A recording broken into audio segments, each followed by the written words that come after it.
indicaciones como el protocolo de REMS para inicio y descontinuación y monitoreo, ¿vale? Entonces vamos a ver las indicaciones, cómo lo iniciamos, cómo lo titulamos, cómo lo retiramos, cómo manejamos efectos adversos, con el fin de promover el uso seguro de clozapina. Ahorita todo el mundo está promoviendo el uso de clozapina, pero hay que promover el uso seguro de clozapina. ¿Por qué? Por cuestiones de praxis, ¿no? O sea, si algo pasa, nos van a evaluar cómo lo hicimos en el procedimiento. Entonces, pertenece a esta clase una dibenzodiazepina, empezó en el 58, se introdujo al mercado por Sandoz y en el 62 se masificó a todo el mundo, pero se retiró en el 75 por casos de granulocitosis en Finlandia. Y después, con el programa de monitoreo de Clozaril en el 90, se reintrodujo. Y se reintrodujo principalmente para el tratamiento de esquizofrenia resistente y con el control del REMS, el sistema de monitoreo. El REMS pueden conseguirlo en internet, el REMS de clozapina, o buscan así Clozaril IPP, como buscamos todas las IPP, y ahí viene el REMS. También viene muy bien en la guía de estándares de clozapina, no sé si ya la tienen, es un resumen muy bueno, complementado con cuestiones bibliográficas. Entonces, ya vimos que lo que queremos es un bloqueo en todos los receptores dopaminérgicos, pero que sea idealmente selectivo, pero como no lo podemos tener esa selectividad, queremos disociación rápida. Aquí lo que tenemos en cuanto al bloqueo de receptores dopaminérgicos D2 en clozapina es que va a llegar y va a bloquear de forma muy efectiva, pero ¿cómo va a ser su constante de disociación? Que ya lo vimos. Si la constante de disociación es pequeña, ¿el medicamento está más o está menos pegado en el receptor? Menos. Más pegado. Disociación es separar. Y si la constante es chiquita, no se separa. Entonces, ¿cómo es la constante de disociación de la clozapina? Mayor. Es grande, ¿no? Junto con la de quetiapina, son las dos opciones que tenemos para el manejo de pacientes basándonos en una rápida disociación del receptor D2. Y después tiene bloqueo de un montón de otros fármacos. H1 y M1 nos va a dar sedación y nos va a dar un peor perfil de efectos metabólicos, ya lo vimos, ¿no? En la cuestión de la carretera metabólica. ¿Quién lo recuerda eso? ¿Cómo? Es por aumento del apetito. ¿Pero cuál? El M1. El M1 va directo al bloqueo de las células beta pancreáticas. El H1 es el que va a inhibir la saciedad y aumento de peso, resistencia periférica a la insulina. Entonces, y falta aquí el X, que es el de la lipodistrofia, ¿no? Entonces, los receptores muscarínicos van al bloqueo directo y al fracaso pancreático sin pasar por toda la fase de aumento de peso, resistencia periférica a la insulina, hipertrigliceridemia. Entonces, aquí, ¿cómo es el perfil metabólico del paciente con clozapina? ¿Es favorable o es desfavorable? Es desfavorable, ¿no? Entonces, en cuanto a cuestión metabólica, sí requiere pues, un monitoreo estrecho porque tenemos por lo menos 2 vías por la cual afectar metabólicamente al paciente, ¿no? Una súper directa, que es directo al bloqueo pancreático, al fracaso pancreático, y otra indirecta a través del aumento del apetito y la resistencia periférica a la insulina. Entonces va en general a interactuar con estos receptores. Tiene metabolismo del primer paso y va a reducir el 30%.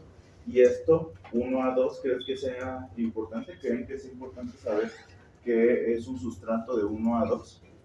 ¿Por qué? Era la que era hepática. Pues sí, pero ese no era como lo tan característico como otra cosa. El uso de tabaco. ¿Y eso qué nos trae? ¿Inducción o inhibición? Inhibición. Inducción. El tabaquismo crónico nos da inducción. Entonces, si nosotros tenemos un paciente con esquizofrenia y con tabaquismo intenso, ese paciente, ya revisamos ahorita los criterios, que los vamos a ver, cae en esquizofrenia resistente y le queremos dar clozapina, ¿esto nos importaría o no nos importaría? Sí. Y entonces, ¿qué pauta tendríamos que tomar para iniciarle clozapina? ¿Una dosis mayor?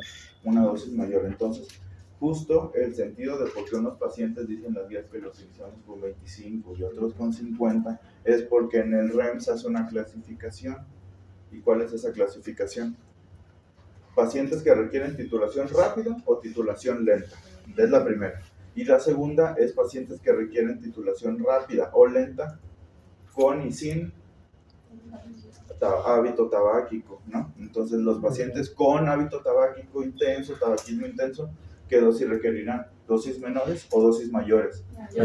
Mayores, ¿no? Entonces por eso unos los iniciamos con 50 y unos los iniciamos con 25, porque la clasificación para los pacientes con tabaquismo crónico, pues van a requerir mayor dosis. ¿Por qué?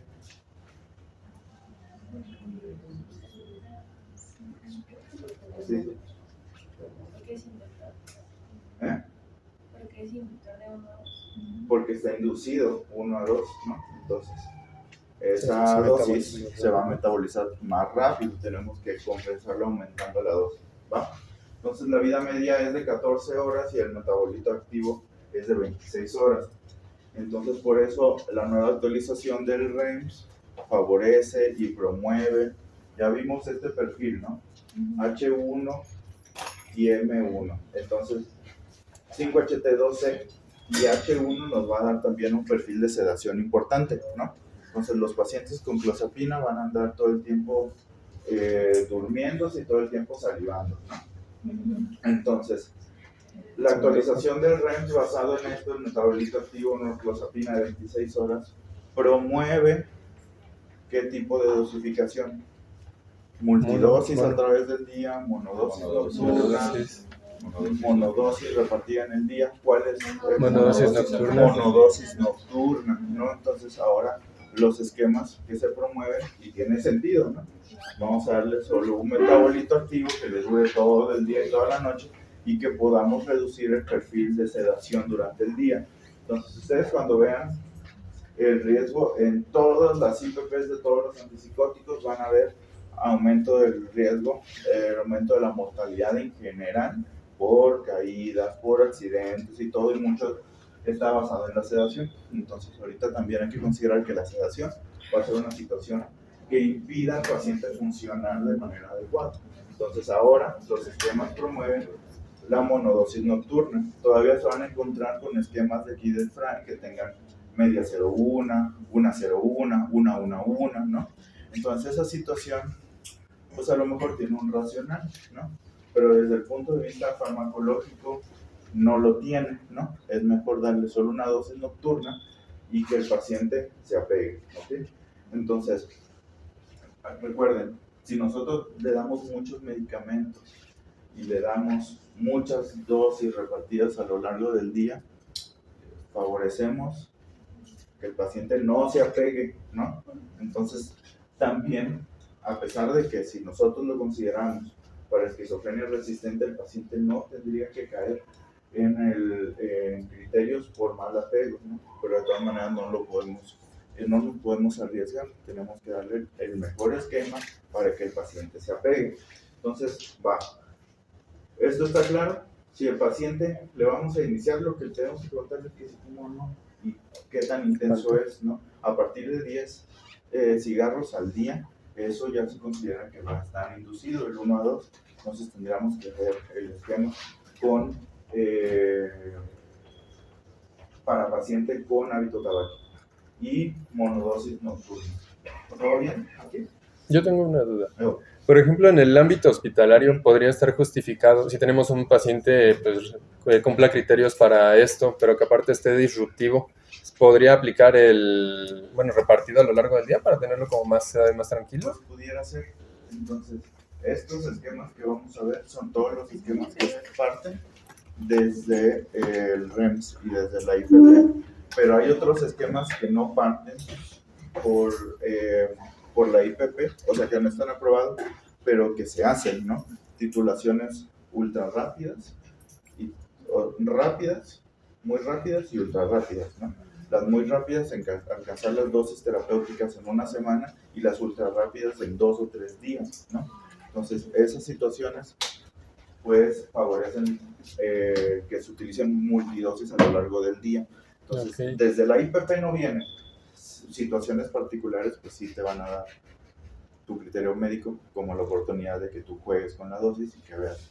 Entonces, si estamos partiendo desde que no le queremos dar tantos medicamentos, pues no le quieres dar 3, le quieres dar 1 repartido a lo largo del día, pues pudiera ser. Pero desde el REMS, desde cómo está aprobado los esquemas, no vienen. Ok, gracias. Entonces, las indicaciones, ¿cuáles dijimos que eran? Resistencia Manía reciente. A ver, Parkinsonismo, ciatíficos. Pasivo psicótico. ok, ya después de todos estos, a ver, tú dime. Ajá. La polidipsia, pero la polidipsia.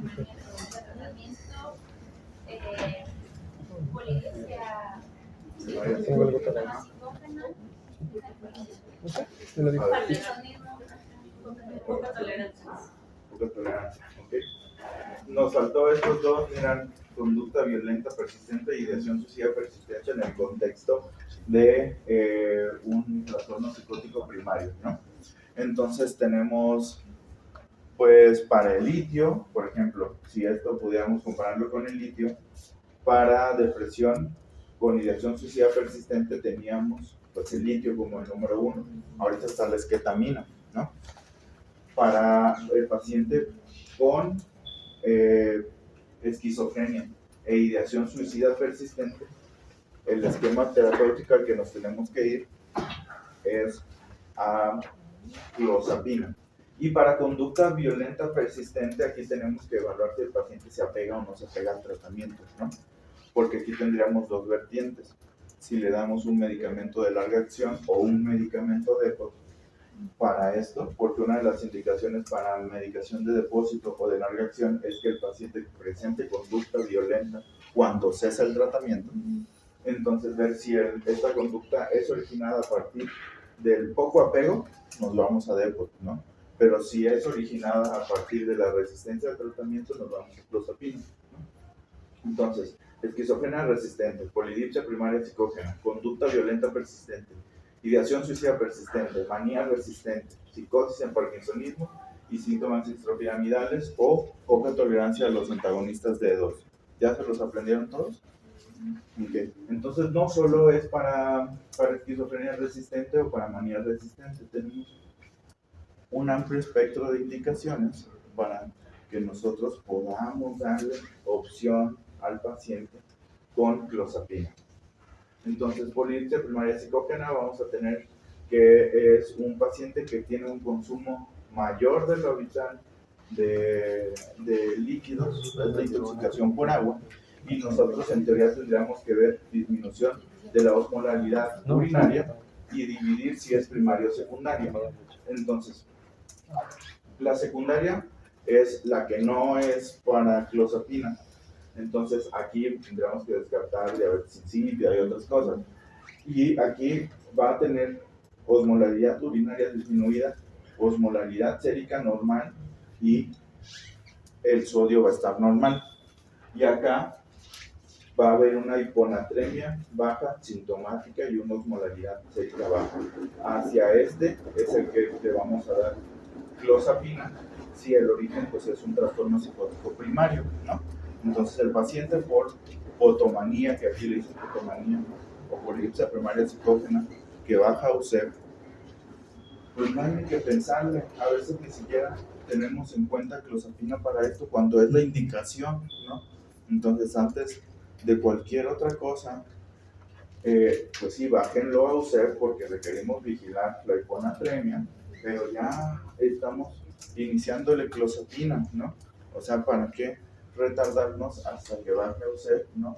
Si ya vemos que está tomando más agua, pues obviamente le vamos a pedir por lo menos electrolitos séricos, que eso ya se hace de rutina, ¿no? Para bajarlo. Pero ¿por qué no le pedimos todo el esquema para también considerar ya iniciarle clozapina, bajarlo por lo menos con 25-50, lo que requiere, ¿no? Para disminuir el tiempo de estancia en USEP y que nosotros aceleremos la respuesta terapéutica con clozapina, ¿no? Entonces, estos son unas gráficas sobre cómo el paciente tiene modificaciones plasmáticas y urinarias de la concentración de la osmolaridad en esquemas terapéuticos con clozapina. Por ejemplo, el paciente con polidipsia primaria que se le dio otro antipsicótico, pues no tuvo mejoría de la osmolaridad. Y con clozapina, a partir de los 300 miligramos al día, vemos cómo está aquí el gráfico de error, y no hay tanta dispersión de datos, vamos a tener mejoría de la osmolaridad plasmática. Y en urinarias hay mejoría. Aquí sí vemos dispersión de datos, ¿no?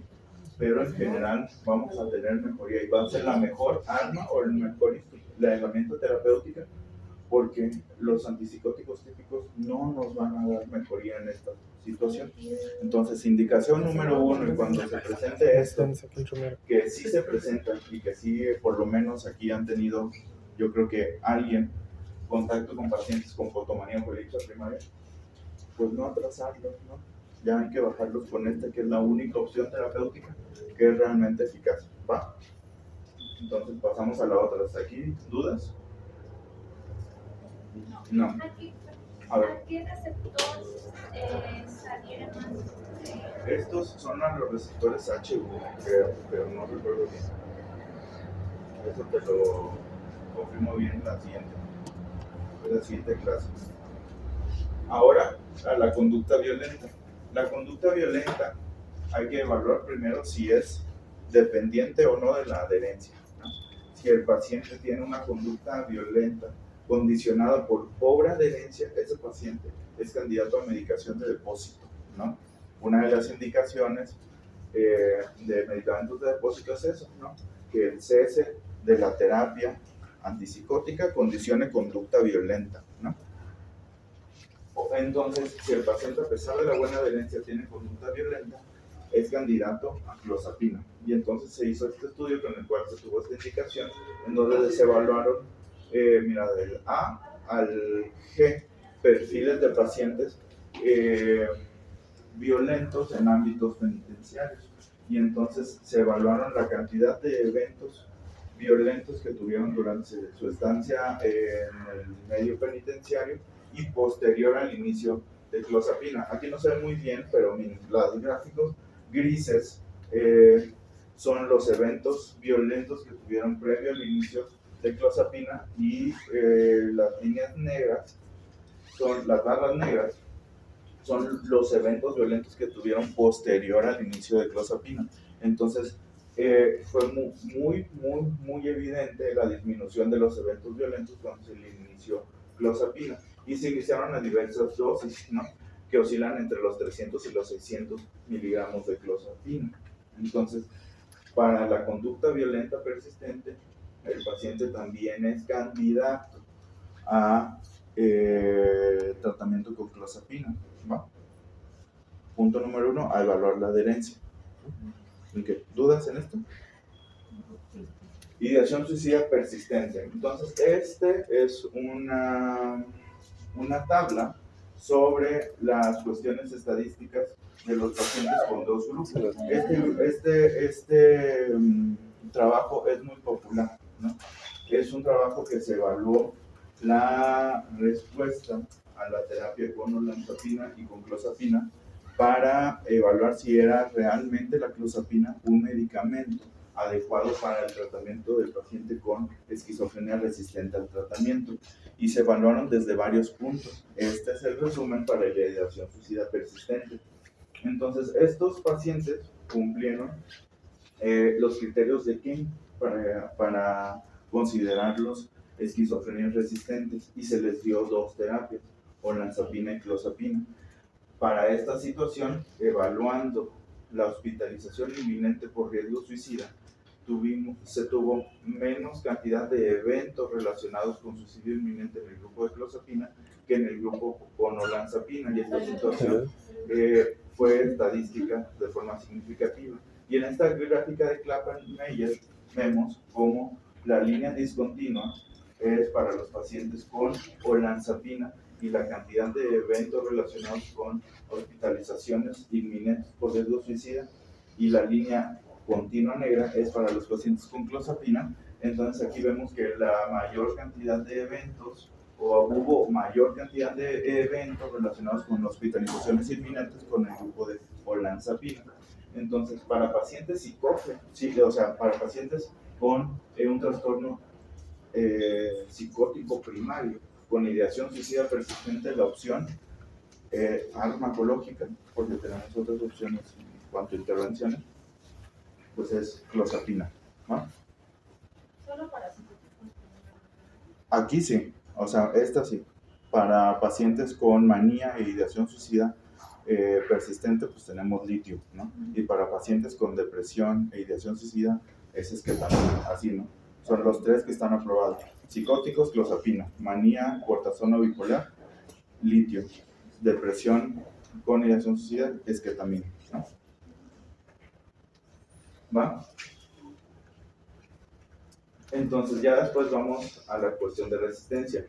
La indicación para manía resistente es por intolerancia al tratamiento con litio modulador afectivo o mala respuesta al litio modulador afectivo y por lo menos a dos antipsicóticos típicos con dosis equivalentes a 200 o 300 miligramos de clozapina. Es con lo que se logra en teoría el equilibrio para los pacientes con manía resistente. Y esta intervención ha visto que reduce hasta el 80% de las hospitalizaciones.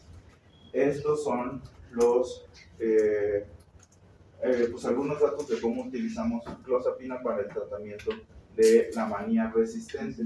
Entonces, aquí se hizo la evaluación con pues dos brazos. Un brazo en el que se les daba pues el estándar de tratamiento, que es antipsicótico modulador afectivo, y el otro que se les dio clozapina. Entonces, el brazo de clozapina fue tuvo más respuesta que incluso el estándar de tratamiento, y eso se vio en la reducción de las hospitalizaciones, el número de estancias de día hospitalarios, el número de visitas a urgencias por intentos suicidas, ya sea por daño intencional o por consumo o sobredosis de algún medicamento. Y la dosis con la cual se logró el paciente con manía resistente estabilizar fue entre 200 y 300 miligramos. Entonces tenemos esta otra. Para la psicosis en parkinsonismo, pues nosotros partimos de un racional, necesitamos tener dopamina en la vía nigroestriatal.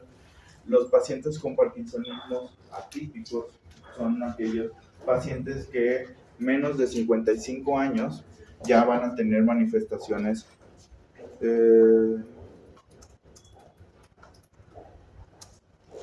con manifestaciones psicóticas, ¿no? Entonces, para nosotros identificar un síndrome parkinsónico necesitamos rigidez, temblor, inestabilidad postural y bradicinesia, ¿no? Necesitamos 2 de esas 4 para considerarlos, ¿no? Entonces, los pacientes pueden tener parkinsonismos primarios o parkinsonismos secundarios. El parkinsonismo secundario, pues típico que conocen, pues es el originado por antipsicóticos, pero pues tenemos parkinsonismos por cuestiones vasculares, tumoraciones, y también tenemos parkinsonismos primarios, que los dividimos en típicos y atípicos. Los típicos son los que empiezan a manifestarse después de los 65 años, y el rey de reyes pues es la enfermedad de Parkinson. Pero en los parkinsonismos atípicos, ¿no?, son los que se manifiestan de forma temprana, incluso desde los 45 años, y ahí tenemos pues situaciones como el trastorno conductual en su humor, la demencia por cuerpos de Lewy, ¿qué otro? Las demencias temporales solapadas con parkinsonismos, ¿no? Entonces, esos pacientes pueden tener alucinaciones o pueden tener síntomas psicóticos. De hecho, pues es la característica de las demencias por cuerpos de Lewy, un síndrome parkinsónico que presenta ¿qué? Alucinaciones visuales, ¿no? Entonces, alucinaciones visuales con fluctuaciones durante el día, o sea, es que puede tener más alucinaciones en el día que en la noche, ¿no? No fluctúa el estado de la alerta. sino la presentación de los síntomas.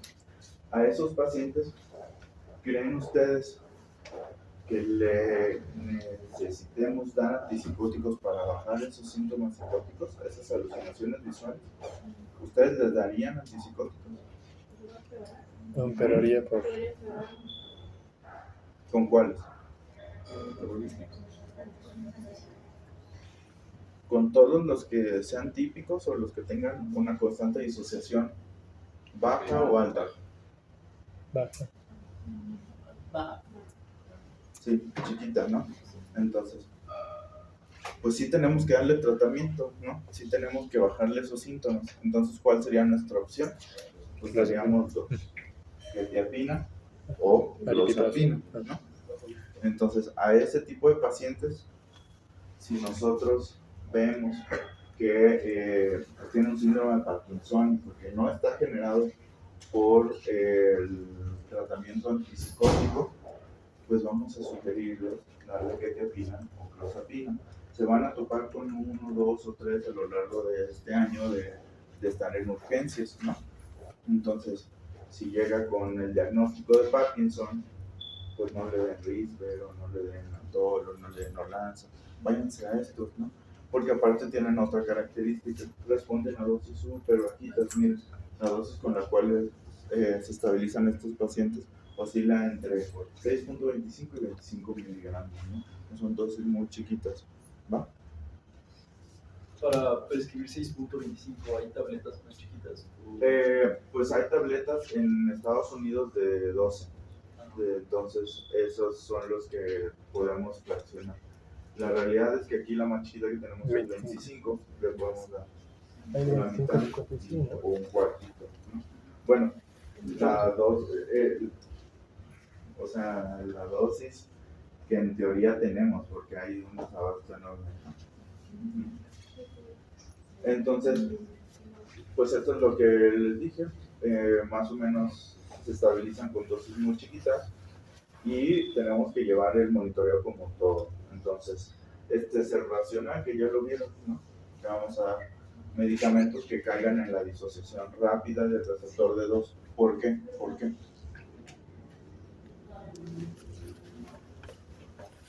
¿Por qué le queremos dar a los pacientes con Parkinson o parkinsonismos atípicos un medicamento antipsicótico con rápida disociación? Para evitar la inhibición de la vía nigrostriada. Nigroestriatal, o sea que el bloqueo dopaminérgico ahí no nos condiciona pues exacerbación de esos síntomas, que llegue, tenga su efecto en la vía mesolímbica, pero que en las demás no nos genere problemas, especialmente ningún problema en la vía nigroestriatal, ¿va? Y ahora vamos con la indicación que es como la reina de todos y por la cual pues tenemos presente clozapina, que es la esquizofrenia resistente. Entonces,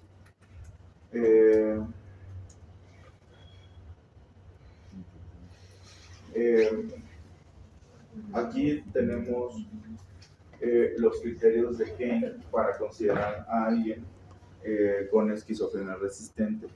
Tenemos dos opciones para considerarlos. Los criterios de Kane, que son sumamente estrictos y que son muy difíciles de cumplir en la vida real, que son pacientes que en los últimos 5 años hayan recibido por lo menos tratamiento con 2 tipos diferentes de antipsicóticos a dosis equivalentes o igual de 1000 miligramos al día de clorpromazina o de 600 de haloperidol, de 60 de haloperidol, y que aparte no tengan funcionalidad previa adecuada en los últimos 5 años.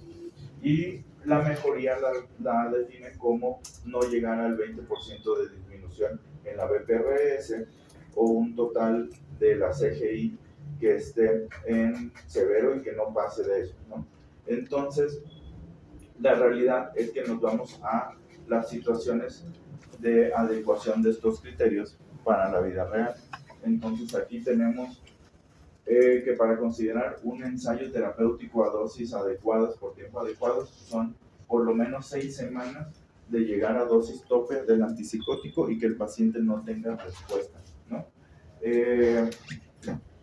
y que esa dosis máxima sea equivalente a 600 miligramos al día de clorpromacina y que haya tenido por lo menos 2 tratamientos para 2 episodios psicóticos previos y que no haya funcionado, y que para considerar que el paciente no caiga en esto por mala adherencia tenemos que tener la certeza, que es bien difícil, de que por lo menos recibió el 80% de la dosificación total de estas 6 semanas.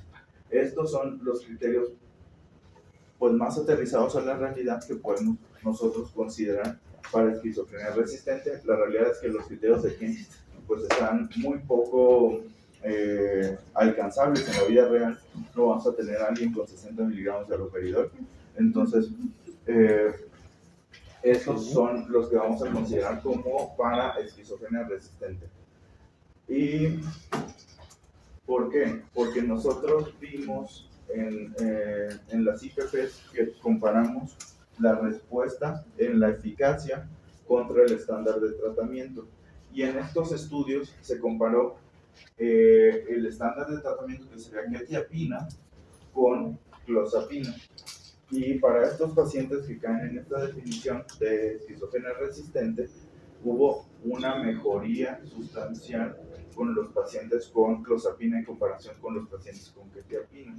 Y esto pues está en este estudio, y todos nos llevan a que los resultados del inicio con clozapina se asociaron con mejoría en general. Por ejemplo, en para Stroop, el de 2016, la mejoría la consideraron como menos episodios de internamiento psiquiátrico, ¿no? Entonces, ¿cómo le iniciamos? Pues ya vimos, ¿no?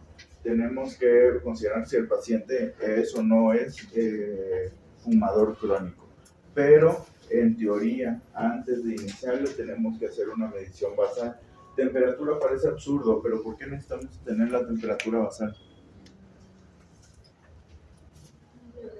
Para ver que no tenga alguna infección, ¿no? Pues sí, pero también para ver si el paciente le monitoreamos la temperatura y le iniciamos la clozapina y después tiene fiebre, pues no nos vamos a orientar hacia una infección viral, no nos vamos a ir hacia la granulocitosis, ¿no? También la frecuencia cardíaca y la presión arterial. ¿Por qué? Porque durante la titulación los efectos adversos más frecuentes no van relacionados con las líneas sanguíneas, sino con el funcionamiento cardíaco, ¿no?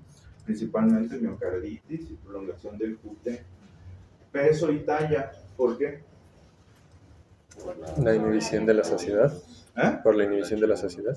Sí, por el gran peso metabólico que tiene la clozapina, ¿no? Inhibición del H1 y del M1, ¿no? Una exploración física completa, conteo completo con una biometría hemática, química sanguínea. Aquí, pues, el REMS recomienda tener hemoglobina glucosinada y un panel de lípidos. Electrocardiograma y una RX abdominal. Entonces, con todo eso, en teoría tenemos que hacérselo previo. La realidad no es que sea en teoría, sí hay como un racional de por qué pedirle todo esto, ¿no? Ya vimos que tiene una gran carga metabólica, ya vimos que, bueno, ahorita vamos a ver que al inicio de la terapia lo que vamos a tener que monitorear de forma frecuente pues es la actividad cardíaca. Entonces, ya se lo pedimos, ahora vamos a ver con qué esquema se lo iniciamos, ¿no? Entonces, primero tenemos que identificar la necesidad de titulación rápida. El paciente que dijiste tú, ¿no? Que está muy violento y está descontrolado, ¿crees que sea candidato para que se lo iniciemos así cada 4 o 5 días el aumento de dosis? No, pues debería ser rápida. Debería ser rápida, ¿no? Entonces, en general, si lo hacemos en una institución hospitalaria, pues los pacientes que llegaron ahí van a tener la necesidad de una titulación rápida, ¿no? Punto número 2, identificar si el paciente puede ser un portador de alguna inducción de 1 a 2. Aquí nos vamos a ir prácticamente al tabaquismo crónico. No tenemos cómo hacer un mapeo farmacogenómico, ¿no? pero sí le podemos preguntar, ¿usted fuma? Sí, 2 cajetillas al día. ¿Será o no será inductor? ¿Y los pacientes con esquizofrenia fuman? Sí, claro. ¿Y creen que se encuentran con alguien que fume 2 cajetillas al día? ¿Sí? Y que tenga esquizofrenia resistente. Y a veces se los preguntamos. Pues a veces sí, a veces no, ¿no? Pero la realidad es que es una consideración, ¿no? Después, ver potenciales inhibidores de 1 a 2, cipro, ¿no? También verlo cuando ya lo estamos monitoreando, estaba bien. Pues en uno de los tantos casos que vimos, ¿no? Un paciente que durante 6 años estuvo muy bien con closa, tuvo una infección de vías urinarias, le dieron cipro y se descontroló hasta la intoxicación, ¿no? Entonces, ese es un potencial inhibidor de 1 a 2, ¿va?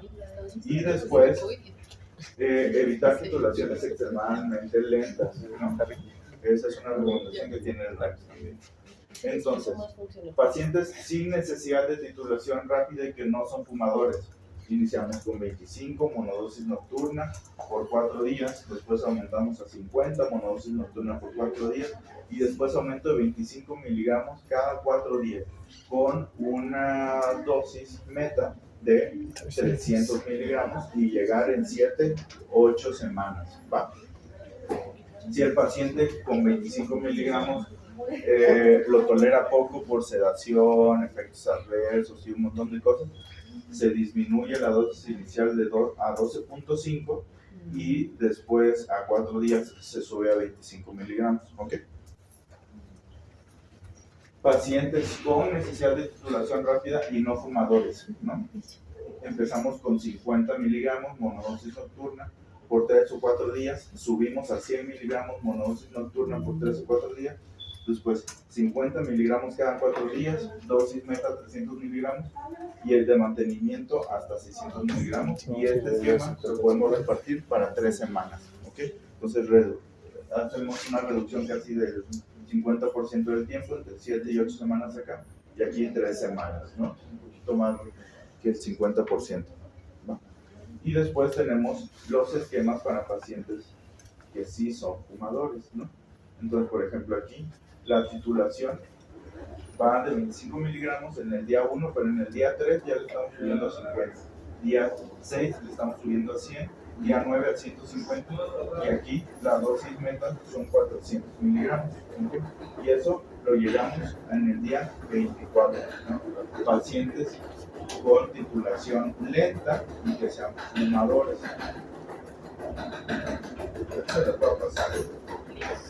Y pacientes para titulación rápida y que sean fumadores, día 1, 25, día 2, 50, día 3, 100, día 5, 150, Ya sé. dosis meta 400 a los 15 días, 16 días, ¿no? Entonces, estos son los esquemas que tiene aprobado el REMS, ¿no? De estrategia para evaluación y mitigación del riesgo para clozapina. Entonces, ¿cómo lo monitoreamos ahora, ¿no? Estos ya, pues, es más sencillo que los tengan a la mano, ¿no? Entonces, ahorita, pues, no está Esmeralda, pero creo que tengo el teléfono tuyo, ¿no? Ajá, a ti te paso la presentación. Y ya los tienen ahí disponibles, ¿no? Para que vean cómo se inicia, ¿no? Entonces, ya, si está hospitalizado, pues sí va a requerir titulación rápida, ¿no? Y nada más definir si es o no es paciente fumador para ver qué tan rápido llegamos a las dosis meta, ¿no? Y ahora, ¿qué monitoreamos, no? Pregunto, cuando dice paciente fumador, cuando ingresan aquí al hospital, pues obviamente no pueden fumar, Sí. tienen parche de nicotina, ¿se sigue considerando? Se sigue considerando fumador, pero sí se tiene que ir con cautela en las dosis, ¿no? Porque vamos a tener los esquemas de rebote, ¿no? Que vimos, ¿no? Entonces, estaríamos hablando de una inhibición reversa. Entonces, pues manejarle con los parches de forma adecuada, porque el nicotine sí tiene pasos bien establecidos de cómo llevarlo, y a veces no los llevamos, ¿no? Entonces, considerarlo. El nicotine, la verdad, no va a ser inducción de 1 a 2. Entonces, pues verlo. Y al egreso, decirle pues que la realidad es que va a fumar, ¿no? A veces el familiar quiere que se egrese el paciente y no fume, coma bien, se vuelva TikToker y todo, ¿no? Son metas que no son alcanzables, ¿no? Entonces son metas reales, ¿no? Va a volver a fumar, por eso les vamos a ajustar la dosis para que a pesar de que fume, sea eficaz el tratamiento, ¿no? Va. El monitoreo, de acuerdo al REMS, pues es biometría hemática semanal por 6 meses, después cada 2 semanas por 6 meses y después cada mes por el resto del tratamiento.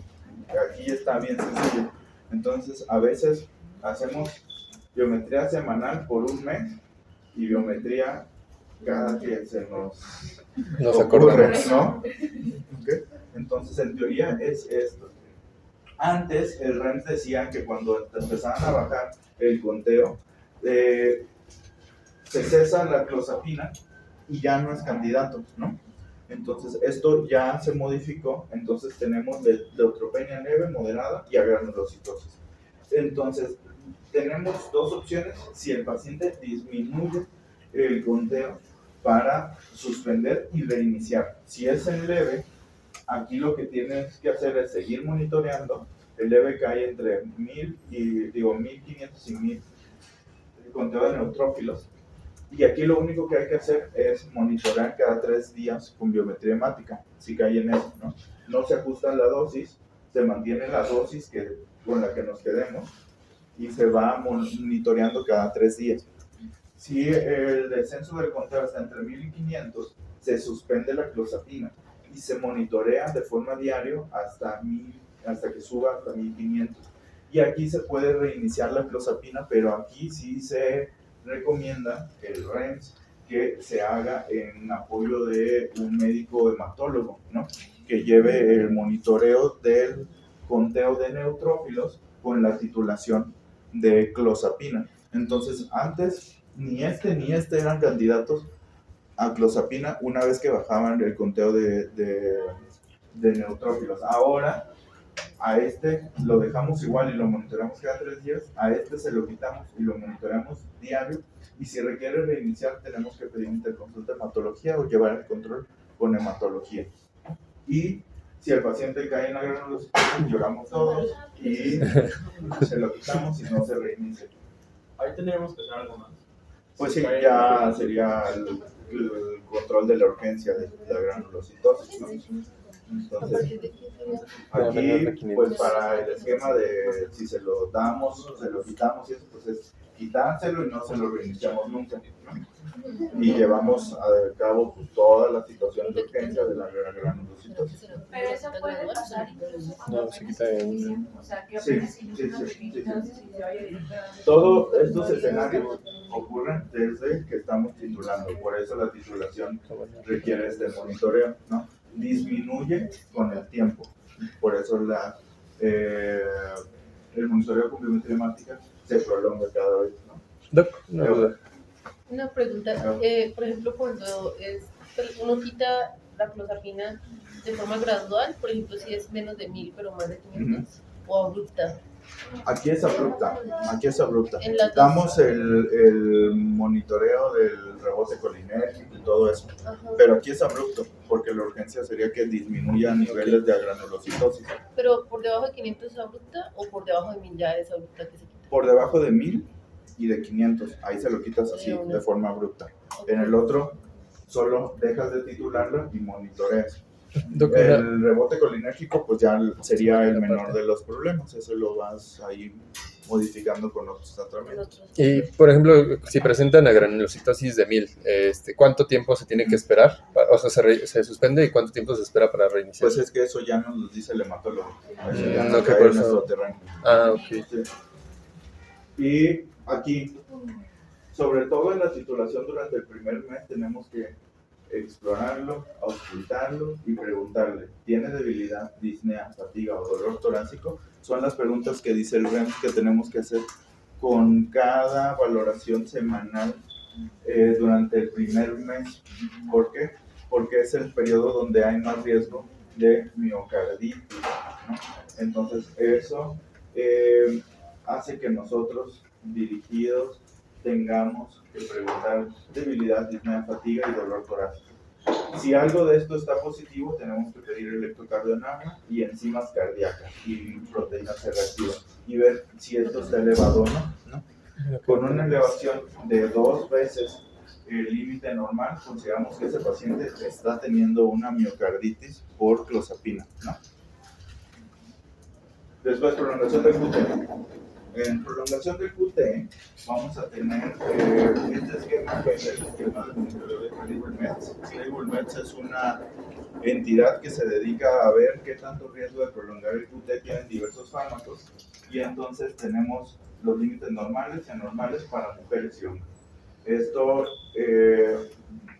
ténganlo ahorita que les pase la presentación, pero lo vamos a ver más a detalle cuando veamos las guías de Credible Meds. Tenemos antipsicóticos con alto riesgo de generar prolongación del QT, con moderado, bajo y sin riesgo. La clozapina está en bajo riesgo, pero de todas maneras nos obliga a tener un monitoreo del QT.